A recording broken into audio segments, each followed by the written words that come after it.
ইউরোপীয় ইউনিয়নের সাথে ব্যবসায়িক সম্পর্ক আরও স্বচ্ছ হবে বলে জানিয়েছেন বাণিজ্য মন্ত্রণালয়ের সচিব মাহবুবুর রহমান। রাজধানীর একটি হোটেলে ডিজিটাল প্রোডাক্ট পাসপোর্ট ডিপিপি নিয়ে এক সেমিনারে একথা বলেন তিনি। তবে ব্যবসায়ী নেতারা বলেন, ডিপিপি বাস্তবায়ন হলে পণ্যের উৎপাদন ও সরবরাহ খরচ বাড়বে। জারিন নাজনীনের আরও একটি রিপোর্ট।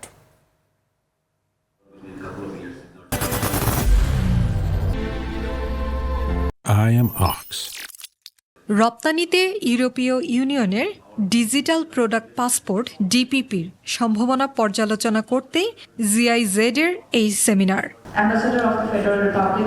বক্তারা বলেন, ডিজিটাল প্রোডাক্ট পাসপোর্ট পদ্ধতি বাস্তবায়ন হলে পণ্যের উৎপাদন থেকে সরবরাহ সমস্ত তথ্য ডিজিটালি ট্রেস করা যাবে।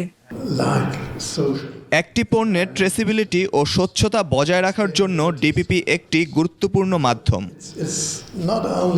ব্যবসায়ীরা বলেন, ডিপিপি প্রযুক্তি ও অবকাঠামো বাস্তবায়নের খরচ বহন করতে হবে উৎপাদনকারীদের।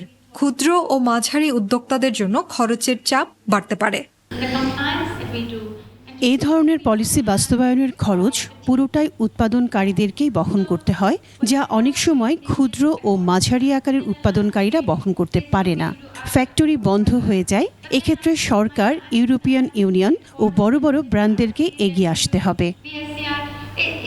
ডিজিটাল প্রোডাক্ট পাসপোর্ট পলিসি 2030 সালের মধ্যেই পুরোপুরি বাস্তবায়ন হবে বলে জানান বাণিজ্য সচিব। এটি 2030 সালের মধ্যে অবশ্যই বাস্তবায়িত হবে।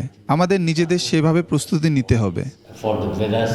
ইউ বাজারে রপ্তানি ধরে রাখতে হলে এই নীতির সঙ্গে তাল মিলিয়ে চলা ছাড়া বিকল্প নেই, এমন মত বিশেষজ্ঞদের। জারিন নাজনীন, 21 টেলিভিশন, ঢাকা।